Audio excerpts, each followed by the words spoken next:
Cuando vi a esos dos ancianos abandonados bajo el sol de julio en la carretera a Tepatitlán, no sabía que estaba mirando mi propio futuro. Si estás viendo esto ahora, detente y pregúntate, ¿serías capaz de pasar de largo ante alguien que necesita ayuda? Porque lo que te voy a contar cambiará tu forma de ver la familia, el amor y lo que realmente significa ser humano. Me llamo Alejandra Morales. Soy médica en Guadalajara. Tengo 55 años y pensaba que mi vida ya estaba escrita. Consultas interminables, casa vacía, noches solitarias con una copa de vino y la televisión encendida solo para no escuchar el silencio. Mi matrimonio había terminado años atrás. Mis hijos vivían en otros países y yo me había convertido en una extraña en mi propia existencia. Conducía mi Honda Civic por la carretera Federal 80 ese sábado caluroso, con el aire acondicionado al máximo y la radio apagada, pensando en nada y en todo al mismo tiempo. El asfalto brillaba como mercurio líquido bajo el sol del mediodía. El calor hacía temblar el horizonte, convirtiendo la carretera en un espejismo ondulante. A lo lejos, junto a un poste de luz torcido, distinguí dos figuras oscuras que al principio confundí con bolsas de basura. Cuando me acerqué, el corazón se me detuvo. Eran dos personas mayores sentadas directamente sobre el pavimento ardiente, sin sombra, sin agua, sin nada. El hombre tenía la cabeza caída sobre el pecho, la mujer sostenía un pañuelo blanco sobre su rostro. Pisé el freno con tanta fuerza que las llantas chirriaron. Mis manos temblaban mientras estacionaba en el acostamiento, levantando una nube de polvo rojo que me hizo toser. Antes de bajarme, los observé por el espejo retrovisor. Él llevaba una camisa a cuadros empapada de sudor, ella un vestido floreado descolorido. Ambos tenían esa quietud terrible de quien ya se ha rendido. Tomé mi botella de agua, abrí la puerta y el golpe de calor me robó el aliento. Eran más de 40 grados. Nadie sobrevive mucho tiempo bajo ese sol. Cuando llegué hasta ellos, la mujer levantó la vista. Sus ojos estaban hundidos, los labios agrietados, la piel del rostro roja y descamándose. «Agua», susurró con una voz que parecía papel de lija. Le acerqué la botella y bebió con desesperación, derramando líquido por su barbilla. El hombre apenas reaccionó cuando lo toqué. Su pulso era débil, su respiración superficial. «¿Cuánto tiempo llevan aquí?», pregunté, aunque ya sabía que la respuesta sería horrible. La mujer tragó con dificultad, miró hacia la carretera vacía y dijo algo que me heló la sangre. «Nuestros hijos nos trajeron hace 6 horas y dijeron que volverían pronto». Nunca imaginé que un simple alto en la carretera cambiaría todo lo que soy. Mientras ayudaba a Rosa María y Julio a subir a mi auto, sentí como sus cuerpos pesaban menos de lo que deberían, como pájaros con huesos huecos. Él casi se desmayó al levantarse, y ella se aferró a mi brazo con una fuerza que contradecía su fragilidad. Los instalé en el asiento trasero con el aire acondicionado dirigido hacia ellos, y Rosa María empezó a llorar sin hacer ruido, las lágrimas corriendo por sus mejillas quemadas por el sol. Julio permanecía con los ojos cerrados, respirando con dificultad. Conduje directo al hospital de Tepatitlán con el acelerador a fondo, mirándolos cada 30 segundos por el retrovisor. Rosa María murmuraba oraciones entre sollozos, apretando un rosario que sacó de algún lugar de su vestido. «Pensamos que era el fin», dijo con voz temblorosa. «Pensamos que Dios nos había olvidado». Le pasé otra botella de agua, pero esta vez le dije que bebiera despacio. Julio abrió los ojos por un momento y me miró con una expresión que no pude descifrar. Gratitud, vergüenza, desesperanza. Sus labios se movieron pero no salió sonido alguno. Cuando llegamos a urgencias, el personal médico actuó con eficiencia mecánica. Deshidratación severa, insolación, presión arterial peligrosamente baja. Los conectaron a sueros intravenosos, mientras yo llenaba formularios sin saber sus apellidos completos, sin conocer su historia, pero incapaz de irme. Una enfermera me preguntó si eran mis padres. Dije que no, pero en ese momento algo dentro de mí susurró que tal vez deberían serlo. Los observé desde el pasillo. 2 ancianos abandonados que probablemente habían trabajado toda su vida, criado hijos, construido familias, solo para terminar como desechos en una carretera. El doctor Ramírez, un hombre de mi edad con canas prematuras, salió después de 2 horas. Van a sobrevivir, pero por muy poco, dijo mirándome con seriedad. Otra hora bajo ese sol, y estaríamos hablando de daño cerebral permanente o muerte. Le conté lo que Rosa María me había dicho sobre sus hijos, y vi cómo su expresión pasaba de profesional a indignada. Abandono de adultos mayores, murmuró. Es más común de lo que la gente piensa, doctora Morales. Ese más común me golpeó como un puñetazo. ¿Cuántos más había en las carreteras de México? Esa noche, mientras Rosa María y Julio dormían en camas de hospital bajo vigilancia, me senté en la cafetería vacía con un café frío entre las manos. Había llamado a mi hija en Toronto, pero no contestó. Había mandado un mensaje a mi hijo en Madrid, sin respuesta. Miré las paredes blancas de ese hospital provincial y me pregunté cuál era la diferencia entre estar físicamente abandonada en una carretera y estar emocionalmente abandonada en una casa llena de recuerdos. Decidí algo esa noche. No me iría hasta saber su historia completa. No los dejaría solos. No esta vez. No era un accidente. Era una traición disfrazada de olvido. Al día siguiente regresé temprano al hospital con ropa limpia que había comprado en una tienda cercana, un camisón sencillo para Rosa María, una pijama de algodón para Julio. Los encontré despiertos, sentados en sus camas, mirando por la ventana hacia el cerro que se elevaba al fondo. Cuando entré, Rosa María sonrió por primera vez, y esa sonrisa rompió y reconstruyó algo dentro de mí simultáneamente. «Usted es un ángel», dijo. Yo negué con la cabeza, pero ella insistió. «Los ángeles existen, solo que no tienen alas». Me senté entre sus camas y les pedí que me contaran su historia. Julio habló primero, con voz ronca pero firme, eligiendo cada palabra con cuidado. Habían trabajado 45 años en una finca de 30 hectáreas cerca de Tepatitlán. Él cultivando maíz y frijol, ella cuidando vacas y gallinas. Criaron 4 hijos en una casa de adobe con techo de lámina. Ricardo, Esteban, Verónica y Ana Sofía. Los 3 primeros estudiaron con becas que ellos pagaron vendiendo animales y cosechas. La cuarta, Ana Sofía, emigró a Los Ángeles a los 18 años para trabajar como enfermera. Rosa María tomó el relato cuando Julio necesitó descansar. Sus ojos se llenaron de lágrimas que no dejó caer. Ana Sofía nos mandaba dinero cada mes durante 20 años, dijo. Nunca nos olvidó, aunque estaba lejos. Los otros 3, los que estudiaron gracias a nosotros, apenas llamaban en Navidad. Cuando Julio y ella ya no pudieron trabajar la tierra, vendieron la mitad de la finca para sobrevivir. Ricardo, el mayor, abogado en Guadalajara, sugirió que vinieran a vivir a la ciudad, pero la ciudad se convirtió en una prisión de concreto. Nos turnaban como muebles viejos, continuó Julio, y en su voz había una amargura que dolía escuchar. 1 mes con Ricardo, 2 meses con Esteban, 3 semanas con Verónica. Nunca éramos bienvenidos, siempre estorbábamos. Las nueras se quejaban, los nietos nos ignoraban, las casas eran demasiado pequeñas o demasiado ocupadas, o demasiado cualquier cosa. Rosa María apretó las sábanas con sus manos arrugadas. El sábado pasado, Ricardo nos dijo que nos llevaría a Tepatitlán a ver la casa vieja. Nos emocionamos tanto que no dormimos la noche anterior. Pero Ricardo no los llevó a su antigua casa. Los dejó en la carretera con la excusa de que necesitaba gasolina, y volvería en 1 hora. Pasaron 2 horas, luego 3, luego 5. El sol subió hasta el cenit, quemándoles la piel. Julio intentó llamar desde un teléfono público cercano, pero no tenía monedas. Rosa María agitó su pañuelo a los autos que pasaban, pero nadie se detuvo. 37 vehículos, dijo Julio con precisión terrible. Los conté todos.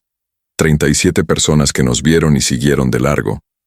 Entonces, Rosa María sacó un sobre amarillo de debajo de su almohada. Pero nosotros también tenemos secretos, susurró. Pensé que los ayudaba por compasión, sin saber que eran ellos quienes llenarían mi vida vacía. 3 días después, cuando el hospital les dio de alta, los llevé a mi casa en Guadalajara sin pensarlo 2 veces.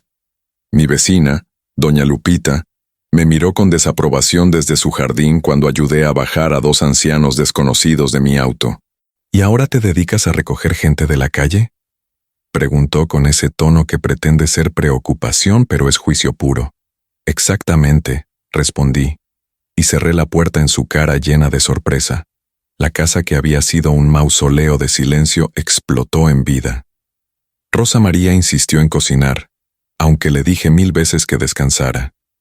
Preparó caldo de pollo con verduras frescas del mercado, llenando la cocina de aromas que no había olido en años. Julio encontró mis herramientas olvidadas en el garaje y arregló la puerta del baño que llevaba 6 meses atascada. Ajustó las bisagras de la alacena, podó el jardín abandonado.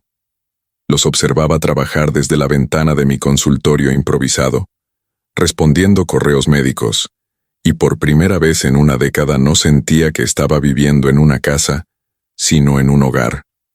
Por las noches, cenábamos juntos en la mesa del comedor, que antes usaba solo para apilar correspondencia.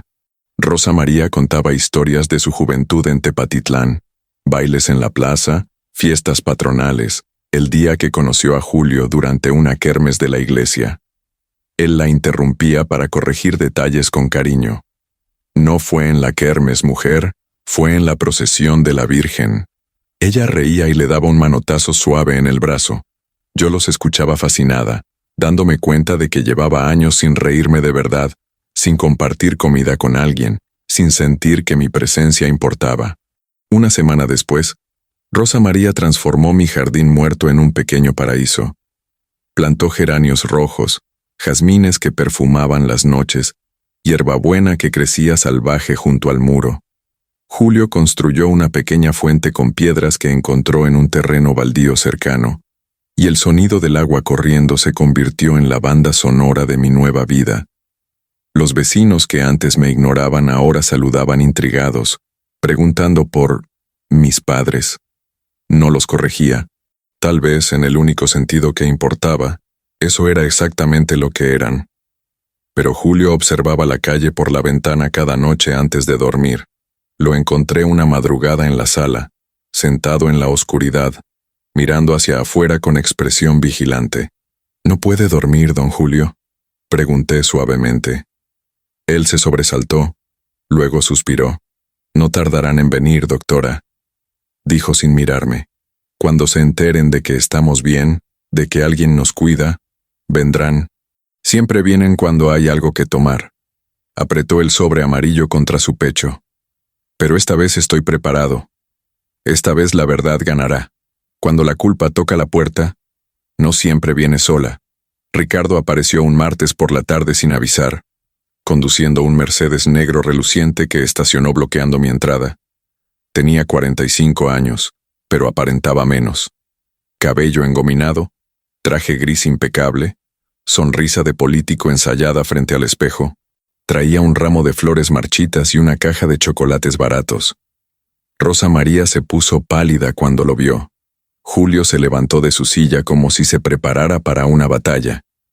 Yo me crucé de brazos y lo evalué como se evalúa una enfermedad, identificando síntomas de toxicidad. «Mamá, papá», dijo con voz melosa, abriendo los brazos teatralmente. «Gracias a Dios que están bien. Los hemos buscado por todas partes». La mentira era tan obvia que dolía escucharla. Rosa María no se movió de su lugar junto a la estufa.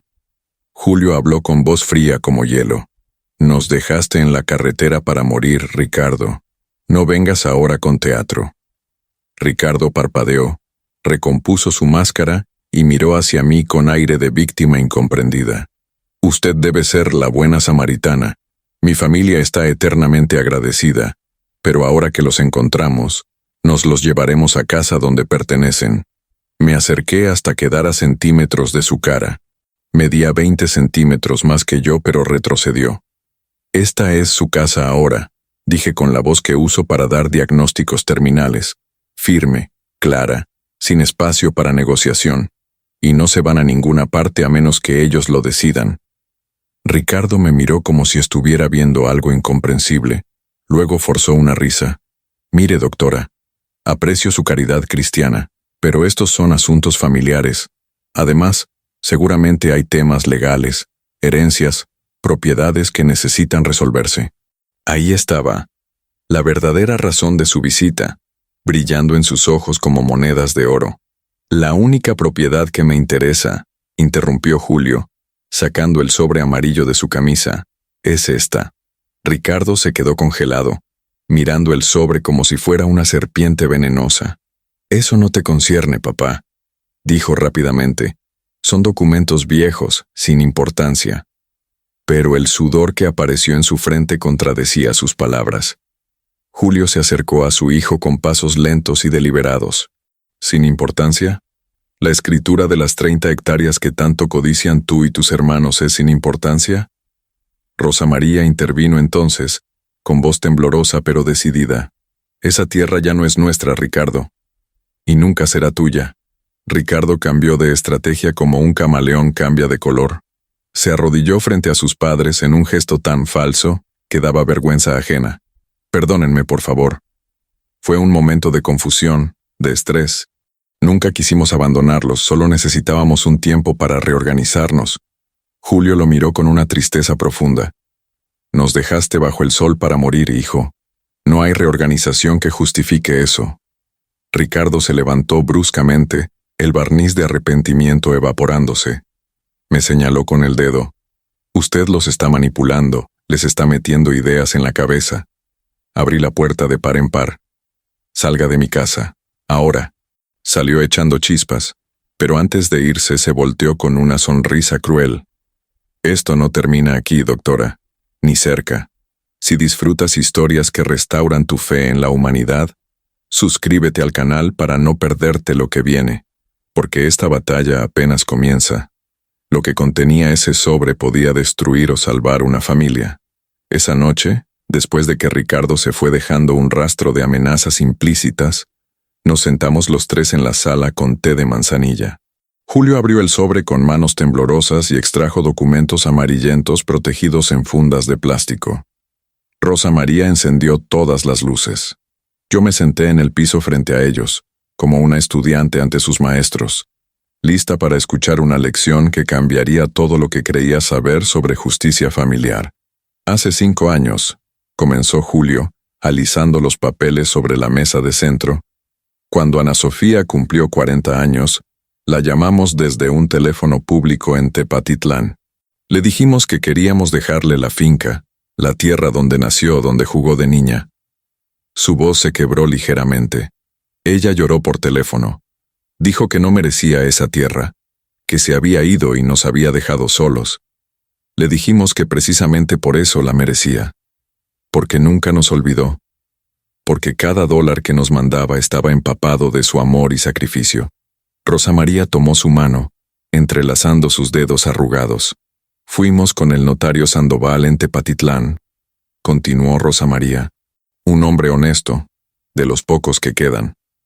Le explicamos que queríamos donar la finca a Ana Sofía antes de morir, porque sabíamos que los otros 3 se la pelearían como buitres sobre un cadáver. El notario les advirtió sobre las consecuencias.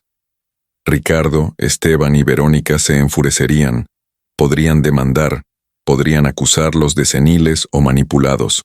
Pero Julio y Rosa María firmaron de todas formas. Ana Sofía voló desde Los Ángeles solo para decirnos que no aceptaría, que era injusto, dijo Julio con una sonrisa triste. Tuvimos que convencerla durante 3 días. Los documentos eran perfectamente legales. Escrituras notariadas, testamentos públicos, declaraciones de testigos. Ana Sofía Delgado era ahora propietaria legal de 30 hectáreas de tierra fértil en Tepatitlán de Morelos, valoradas en aproximadamente 3 millones de pesos.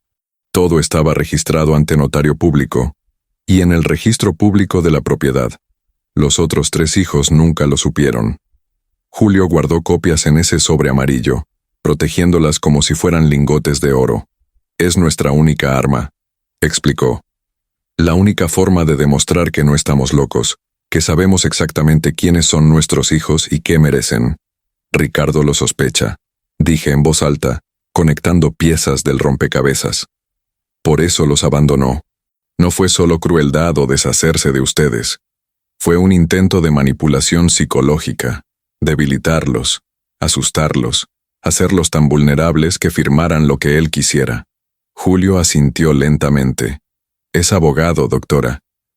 Conoce todos los trucos. Si hubiéramos muerto en esa carretera, habría llorado en nuestro funeral y luego impugnado las escrituras alegando que estábamos seniles cuando las firmamos. Rosa María apretó el sobre contra su pecho. Pero no morimos. Y ahora él sabe que alguien más conoce la verdad. Alguien que no se va a quedar callada. Cuando el amor llama desde lejos, ni el océano puede detenerlo. Ana Sofía llegó 3 días después en un vuelo nocturno desde Los Ángeles. Yo fui al aeropuerto a recogerla porque Julio y Rosa María estaban demasiado nerviosos para salir de casa. La reconocí inmediatamente aunque nunca la había visto. Tenía los ojos de su madre y la mandíbula firme de su padre. Caminaba rápido entre la multitud, jalando una maleta desgastada, con un niño de 6 años dormido en sus brazos. Daniel, su hijo, llevaba una sudadera de Spider-Man y abrazaba un dinosaurio de peluche. «¿Doctora Morales?», preguntó con acento californiano, mezclado con cadencia jalisciense. Asentí y ella dejó caer la maleta para abrazarme con una fuerza que me sorprendió. «Gracias por salvarlos. Gracias, gracias, gracias». Lloró en mi hombro mientras Daniel se despertaba confundido. Durante el trayecto a casa me contó su historia. Trabajaba dobles turnos en un hospital de Los Ángeles. Había criado a Daniel sola después de que su esposo muriera en un accidente de construcción. Mandaba dinero cada mes incluso cuando apenas le alcanzaba para pagar renta. Nunca fue suficiente, dijo limpiándose las lágrimas. Nunca pude traerlos conmigo porque mi visa no me permite patrocinar a nadie. Cuando llegamos a mi casa, Rosa María esperaba en la puerta. Se miraron durante 3 segundos eternos y luego corrieron una hacia la otra como en las películas. El abrazo fue tan intenso que ambas cayeron de rodillas en el jardín, sollozando, temblando, aferrándose como si el mundo fuera a terminar. Julio salió apoyándose en su bastón, con lágrimas corriendo por su rostro arrugado. «Mi niña», murmuró, «mi niña valiente». Ana Sofía corrió hacia él y lo abrazó con cuidado, como si fuera de cristal. Daniel observaba todo con ojos enormes, sin entender completamente pero sintiendo que algo sagrado estaba sucediendo. Pasamos esa noche entera despiertos en la sala. Ana Sofía quería saber cada detalle del abandono, del rescate, de Ricardo y sus hermanos. Cuando Julio le mostró el sobre amarillo, ella negó con la cabeza. «No quiero esa tierra si va a destruir lo que queda de esta familia», dijo. Pero Rosa María fue firme. «Esa tierra es tuya porque la ganaste con amor, no con sangre. Tus hermanos eligieron la codicia. Tú elegiste el sacrificio. La justicia no siempre es igual, hija. A veces la justicia es darle más a quien dio más». Daniel se había quedado dormido en el sofá, su dinosaurio cayendo de sus manos. Pero la paz duró solo hasta la mañana siguiente. El timbre sonó a las 8 en punto. Abrí la puerta y un mensajero me entregó un sobre oficial. Dentro había una citación judicial. Juicio de impugnación de propiedad. Demandantes: Ricardo Delgado Moreno, Esteban Delgado Moreno, Verónica Delgado Moreno. Demandados: Julio Delgado García, Rosa María Moreno de Delgado, Ana Sofía Delgado Moreno. Ana Sofía leyó el documento con manos temblorosas. Alegan que mamá y papá estaban bajo influencia indebida cuando firmaron, que no estaban en sus facultades mentales. Julio golpeó la mesa con el puño. Quieren robarte lo que es tuyo, mija. Pero esta vez vamos a pelear. A veces la sangre no une, corrompe. Ricardo regresó 2 semanas después, pero esta vez no vino solo. Trajo a sus hermanos. Esteban, un contador de 42 años con barriga de cerveza y mirada escurridiza, y Verónica, una mujer de 38 con uñas postizas y bolsa de diseñador falsa. Los 3 llegaron acompañados de un abogado llamado licenciado Fuentes. un tipo delgado con traje brilloso y portafolio de cuero desgastado. Se presentaron en mi puerta como si fueran víctimas de una gran injusticia. «Solo queremos hablar civilizadamente», dijo Verónica con voz aflautada, intentando parecer conciliadora. «Somos una familia, podemos resolver esto sin tribunales». Ana Sofía los recibió en la sala con expresión pétrea. Yo me quedé de pie junto a la puerta de la cocina, donde Julio y Rosa María preparaban café con manos temblorosas. Los tres hermanos se sentaron en el sofá, como si fuera una sala de juntas corporativa. Daniel jugaba en el jardín, ajeno a la tormenta que se gestaba adentro. El licenciado Fuentes sacó documentos de su portafolio con movimientos exagerados. «La situación es simple», comenzó el abogado con tono pomposo. «Existe evidencia de que sus padres, con todo respeto, no estaban en condiciones mentales óptimas cuando realizaron la transferencia de propiedad». Esteban asintió vigorosamente. Papá olvidaba cosas, mamá repetía las mismas historias, estaban vulnerables.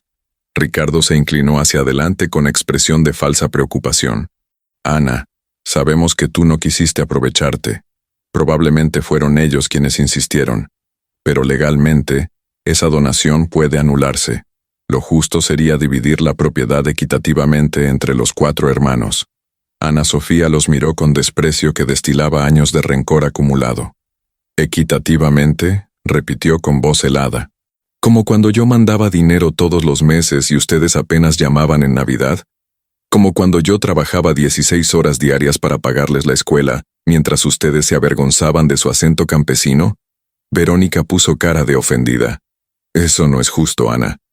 Todos teníamos nuestras vidas, nuestras responsabilidades». Fue entonces cuando Rosa María entró de la cocina con una bandeja de café. La dejó caer. Las tazas se estrellaron contra el piso en explosión de cerámica y líquido oscuro. «Nos abandonaron para morir como perros bajo el sol», gritó con una fuerza que no sabía que poseía. El silencio que siguió fue denso como cemento. Esteban miró sus zapatos. Verónica examinó sus uñas. Solo Ricardo mantuvo la mirada, pero incluso él palideció. Julio salió de la cocina y se plantó frente a sus 3 hijos. 6 horas nos dejaron en esa carretera. 6 horas rogando que alguien se detuviera. 37 autos pasaron de largo. Su voz temblaba de rabia contenida durante décadas. Y ahora vienen con abogados y palabras bonitas hablando de justicia y equidad. ¿Dónde estaba su justicia cuando me dejaron morir de sed? El licenciado Fuentes guardó sus papeles nerviosamente. Ricardo se puso de pie, recuperando su armadura de arrogancia. «Nos vemos en el tribunal», dijo. «Y créanme, ganaremos. Necesitas escuchar cómo termina esto. Suscríbete al canal porque la justicia está por llegar de la forma más inesperada». Ese día la verdad se sentó en el banquillo. El juicio se llevó a cabo en el Tribunal de Guadalajara 3 meses después. La sala era pequeña, con paredes de un verde institucional deprimente, y ventiladores de techo que apenas movían el aire caliente. Ricardo, Esteban y Verónica se sentaron en el lado izquierdo con su abogado, todos vestidos como si fueran a una boda, trajes oscuros, vestidos sobrios, expresiones practicadas de preocupación familiar. Ana Sofía, Julio y Rosa María se sentaron en el lado derecho con el abogado que yo había contratado, el licenciado Márquez, un hombre mayor con reputación impecable. El juez Sandoval, sin parentesco con el notario, era un hombre de 60 años con lentes gruesos y expresión de haber visto demasiada miseria humana. Escuchó primero al licenciado Fuentes, quien argumentó con gesticulaciones dramáticas que Julio y Rosa María sufrían deterioro cognitivo cuando firmaron la donación. Presentó un perito médico que nunca había examinado a los ancianos, pero declaró, basándose en su edad avanzada, que probablemente no estaban en sus facultades plenas. Era teatro barato, pero funcionaba en algunos jueces. Ricardo lloró falsas lágrimas hablando del dolor de ver a sus padres manipulados. Verónica sollozó describiendo cómo toda la familia sufría por esta división. Entonces el licenciado Márquez se puso de pie. Era bajo de estatura, pero su presencia llenaba la sala. Su señoría, Comenzó con voz tranquila. Me gustaría llamar al notario público, Germán Sandoval, quien realizó la escrituración de la propiedad hace 5 años.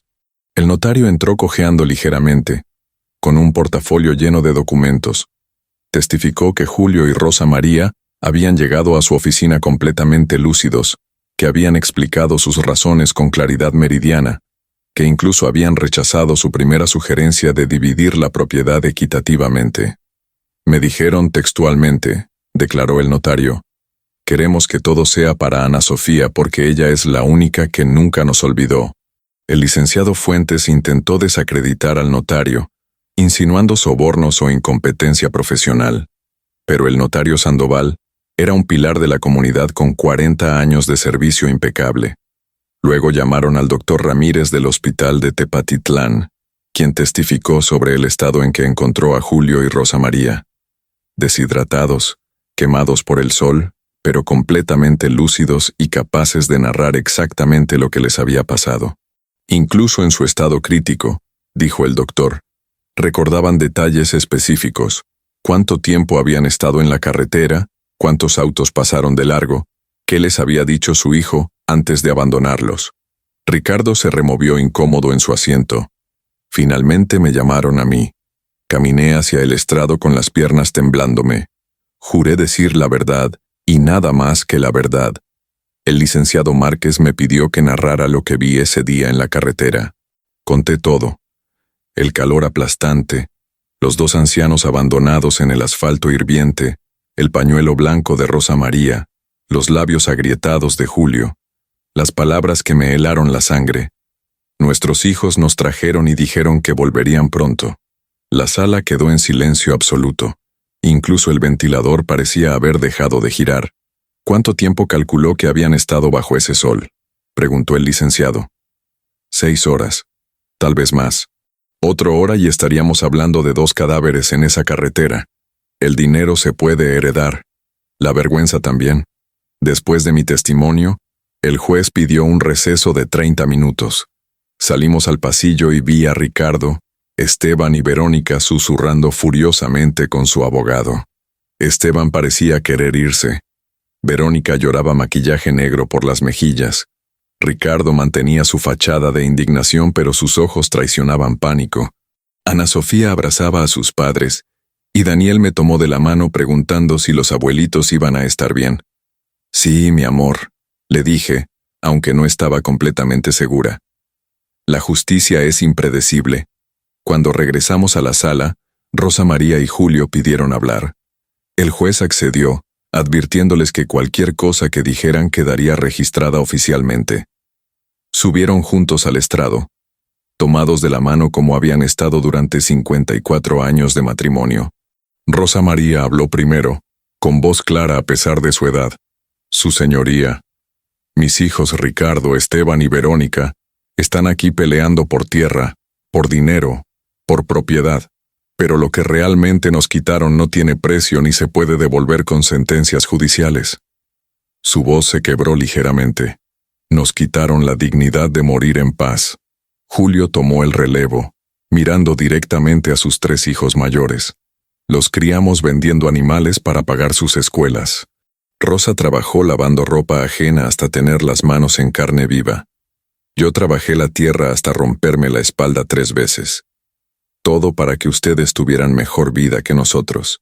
Hizo una pausa, tragando con dificultad, y cuando ya no podíamos trabajar, cuando más los necesitábamos, nos convirtieron en basura. Nos pasearon de casa en casa como perros callejeros, y finalmente me dejaron en una carretera bajo el sol más cruel de julio esperando que la naturaleza hiciera el trabajo sucio que ustedes no tenían valor de hacer. La sala estaba tan silenciosa que podíamos escuchar la respiración colectiva.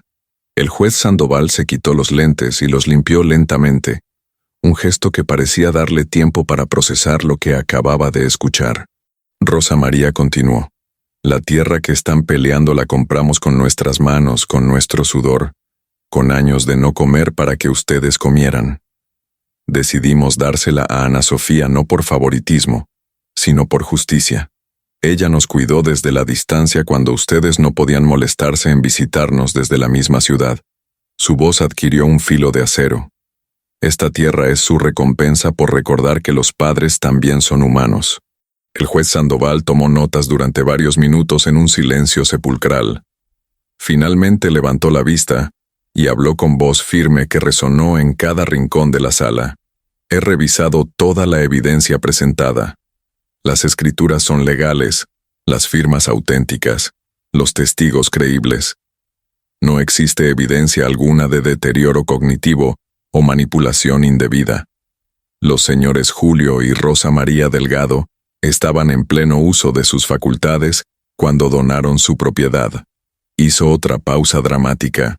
Además, el testimonio sobre el abandono es gravísimo. Abandono de adultos mayores es un delito penal que podría resultar en cárcel. No procederé penalmente en este momento por solicitud de las víctimas, pero quede constancia. La sentencia fue contundente. La tierra pertenecía legal y moralmente a Ana Sofía Delgado. Ricardo, Esteban y Verónica no solo perdieron el caso, sino que el juez los declaró públicamente como hijos que violaron el más básico principio de humanidad: cuidar a quienes te dieron la vida. Les ordenó pagar las costas del juicio y advirtió que cualquier intento futuro de hostigar a sus padres resultaría en cargos criminales. Los tres salieron de la sala con cabezas gachas mientras la gente en el pasillo los miraba con desprecio abierto. Ricardo me lanzó una última mirada de odio puro antes de desaparecer por las escaleras. Ana Sofía abrazó a sus padres y lloró durante 15 minutos sin poder parar. Si esta historia te conmovió, suscríbete porque necesitas ver cómo termina esta familia reconstruida. Lo mejor está por venir. Donde hubo lágrimas, ahora florece esperanza. 3 meses después del juicio nos mudamos todos a Tepatitlán, a la casa de 30 hectáreas que ahora legalmente pertenecía a Ana Sofía. La propiedad estaba abandonada. Ventanas rotas, puertas colgando de bisagras oxidadas, jardín convertido en selva salvaje. Pero había algo mágico en ese lugar. Los árboles que Julio había plantado 40 años atrás, ahora eran gigantes que daban sombra generosa. El pozo que Rosa María recordaba seguía fluyendo con agua cristalina. La tierra roja seguía siendo fértil y prometedora. Era un diamante en bruto esperando manos amorosas que lo pulieran. Trabajamos todos juntos durante meses. Ana Sofía usó sus ahorros para contratar albañiles que repararon el techo y las paredes. Julio dirigió la restauración con la autoridad de quien construyó esa casa piedra por piedra 50 años atrás. Rosa María diseñó un nuevo jardín. Rosas, girasoles, bugambilias que explotarían en color durante la primavera. Yo, que había vendido mi práctica médica en Guadalajara, establecí una pequeña clínica en uno de los cuartos. Medicina gratuita para campesinos de la región. Daniel corría por el campo persiguiendo mariposas, su risa llenando espacios que habían estado vacíos demasiado tiempo. La casa renació como renacen las cosas que reciben amor después de abandono. Pintamos las paredes de amarillo brillante, el color favorito de Rosa María. Instalamos ventanas nuevas que dejaban entrar el sol de la mañana. Construimos una terraza de madera donde cenábamos todas las noches mirando el cerro que se volvía púrpura con el atardecer. Julio restauró el viejo tractor y comenzó a cultivar maíz nuevamente. No por necesidad, sino por amor a la tierra. Ana Sofía plantó árboles frutales, mangos, aguacates, guayabas, para que Daniel tenga algo que cosechar cuando crezca, decía. Los vecinos que recordaban a la familia Delgado de décadas atrás venían a visitarnos con curiosidad. Traían comida, ofrecían ayuda, contaban historias de cuando Julio era joven y fuerte como un toro, cuando Rosa María bailaba en las fiestas del pueblo. Poco a poco, la propiedad se convirtió en punto de reunión comunitaria. Organizamos kermes para recaudar fondos para la escuela local. La clínica que yo establecí atendía a 50 personas por semana. Ana Sofía entrenaba a jóvenes del pueblo interesados en enfermería. Estábamos construyendo algo más grande que una familia. Estábamos construyendo legado. Una tarde, mientras Julio y yo regábamos el maizal, me dijo algo que nunca olvidaré. Doctora Alejandra, usted nos salvó la vida en esa carretera. Pero nosotros salvamos la suya también, ¿verdad? Tenía razón. Yo había estado muriendo lentamente en mi casa vacía de Guadalajara, ahogándome en soledad disfrazada de independencia. Esta familia me adoptó tanto como yo los adopté a ellos. Encontré propósito donde antes solo había rutina. Encontré amor donde antes solo había silencio. Miré a Rosa María enseñándole a Daniela a hacer tortillas, a Ana Sofía cantando mientras colgaba ropa, y supe con certeza absoluta que había tomado la decisión correcta. Aquí es donde pertenecía. Mantente hasta el final para ver el impacto duradero de una decisión que salvó vidas. Suscríbete al canal, porque lo que viene te hará creer nuevamente en el poder del amor verdadero. Todo lo que se da con el corazón se multiplica. Los años pasaron como pasan en lugares donde la felicidad hace que el tiempo vuele. Daniel creció hasta convertirse en un joven de 17 años apasionado por la agricultura sustentable, estudiando en la Universidad de Guadalajara, pero volviendo cada fin de semana para trabajar la tierra con su abuelo. La clínica se expandió hasta tener 3 doctores más y un pequeño hospital de campo. Ana Sofía se convirtió en directora de enfermería del hospital regional. La finca producía maíz orgánico que vendíamos en mercados de toda la región. Pero el tiempo cobra su precio inevitable, incluso en los lugares más felices. Julio murió primero, una tarde de marzo mientras dormía la siesta bajo su árbol favorito. Simplemente no despertó. Tenía 87 años y una sonrisa en el rostro. Rosa María lo encontró, se recostó junto a él y le habló durante horas como si aún pudiera escucharla. «Ya descansa, mi amor», le decía. «Ya trabajaste suficiente». Lo enterramos en la propiedad bajo ese árbol, con una lápida sencilla que decía, Julio Delgado García. Amó la tierra y a su familia con igual intensidad. Medio pueblo asistió al funeral. Rosa María vivió 2 años más, pero algo en ella se apagó cuando Julio se fue. Decía que solo estaba esperando el momento correcto para reunirse con él. Pasaba horas sentada junto a su tumba, contándole sobre Daniel, sobre las cosechas, sobre cómo el jardín había crecido. Una mañana de mayo no salió de su cuarto. Ana Sofía la encontró acostada en su cama, vestida con su mejor vestido, con el rosario entre las manos y una fotografía vieja de su boda sobre el pecho.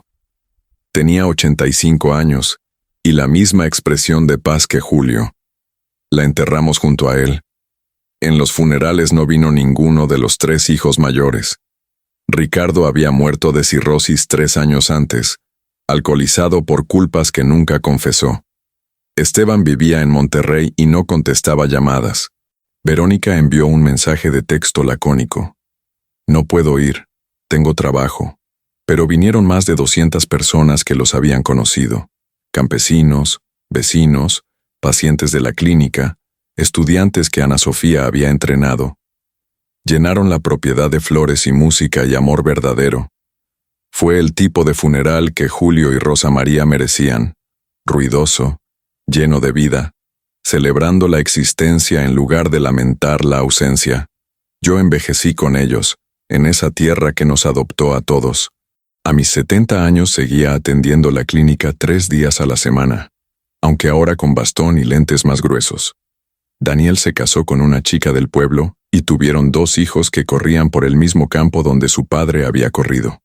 Ana Sofía y yo nos sentábamos en la terraza todas las tardes, bebiendo café y recordando. «Nunca imaginé que esto sería mi vida», me decía. «Pensé que moriría sola en Los Ángeles, trabajando hasta el último día». Yo le apretaba la mano. Ninguna de nosotras imaginó esto. Pero el amor tiene esa cualidad milagrosa de crear realidades que nunca supimos que necesitábamos. Aquí descansa la mujer que se detuvo y cambió el destino de una familia. Cumplí 82 años, rodeada de la familia que elegí y que me eligió. Mi salud había declinado gradualmente. El corazón que tanto había amado finalmente se cansó. Ana Sofía, ahora ella misma abuela, me cuidó con la misma ternura que yo había cuidado a sus padres décadas atrás. Daniel me visitaba cada día, leyéndome libros, contándome sobre sus nietos.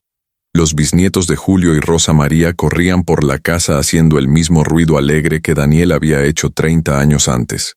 Una tarde de septiembre, sentada en la terraza mirando el atardecer que convertía el cerro en oro líquido, le dije a Ana Sofía que ya estaba lista. Ella lloró, pero entendió. Esa noche me acosté en mi cama en la casa que había ayudado a reconstruir, en la tierra que había aprendido a amar, rodeada de fotografías de todas las vidas que habían tocado la mía. Me dormí escuchando las voces de los niños jugando afuera, el sonido del viento en los árboles que Julio había plantado, el aroma de las flores que Rosa María había sembrado. No desperté. Me enterraron junto a Julio y Rosa María, formando un triángulo de tumbas bajo los árboles gigantes. Mi lápida, elegida por Ana Sofía y Daniel, era simple pero perfecta. Alejandra Morales, la mujer que se detuvo.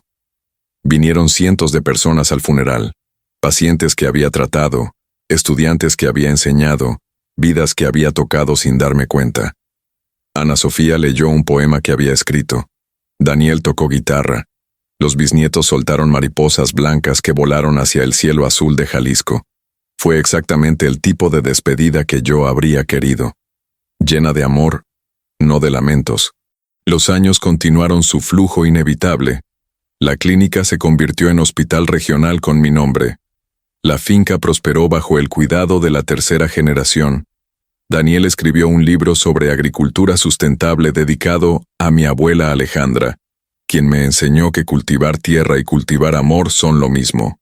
Ana Sofía envejeció con gracia, enseñando enfermería hasta los 80 años, contando historias sobre sus padres y sobre la doctora que se detuvo en una carretera y cambió todo.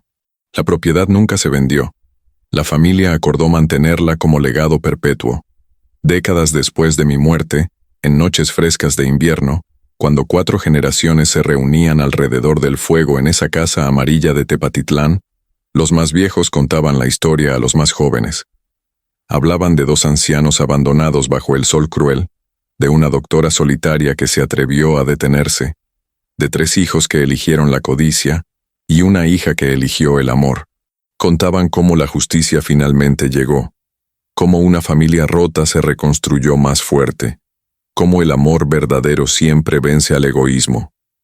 Y terminaban la historia siempre con las mismas palabras, susurradas como oración o desafío.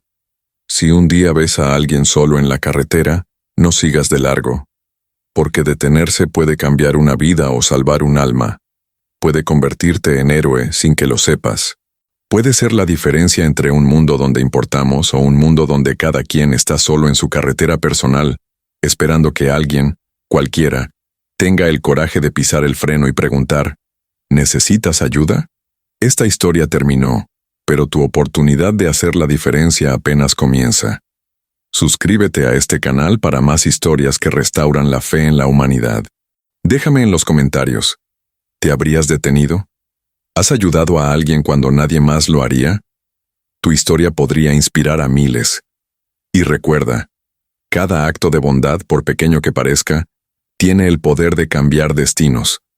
No sabemos cuándo seremos nosotros los que necesitemos que alguien se detenga. Vive de tal forma que cuando llegue tu momento, puedas mirar atrás sin arrepentimientos.